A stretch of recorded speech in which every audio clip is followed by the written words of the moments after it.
আমার রাসূল পাক সাল্লাল্লাহু আলাইহি ওয়াসাল্লাম বলছেন, একজন নারীর স্বামীর সর্বপ্রথম হক সেই স্বামীর অনুপস্থিতিতে স্বামীর বিছানায় আরেকজন পুরুষকে বসতে না দেওয়া।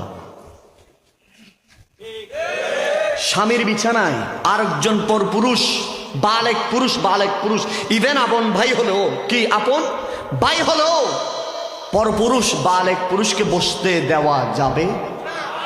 আজকের ঘর আপনি মিলান, অসংখ্য গণিত ঘরে মা বোনরা তালতো ভাই, খালতো ভাই, ফুফুতো ভাই বেডরুমে বসে টিভি ছাড়ি দেয়, টিকটক চালায়, ফেসবুক চালায় সবাই মিলে। আর আমার ভাইটা বিদেশ গেছে, এই ওনার সেই মহিলাটা, নারীটা, তার স্ত্রীটা সবাই সুন্দর করে লুডুস বানায়। আমি সুন্দর সুন্দর রেসিপি জানি, এগুলো বানাই, খান আপনারা সবাই।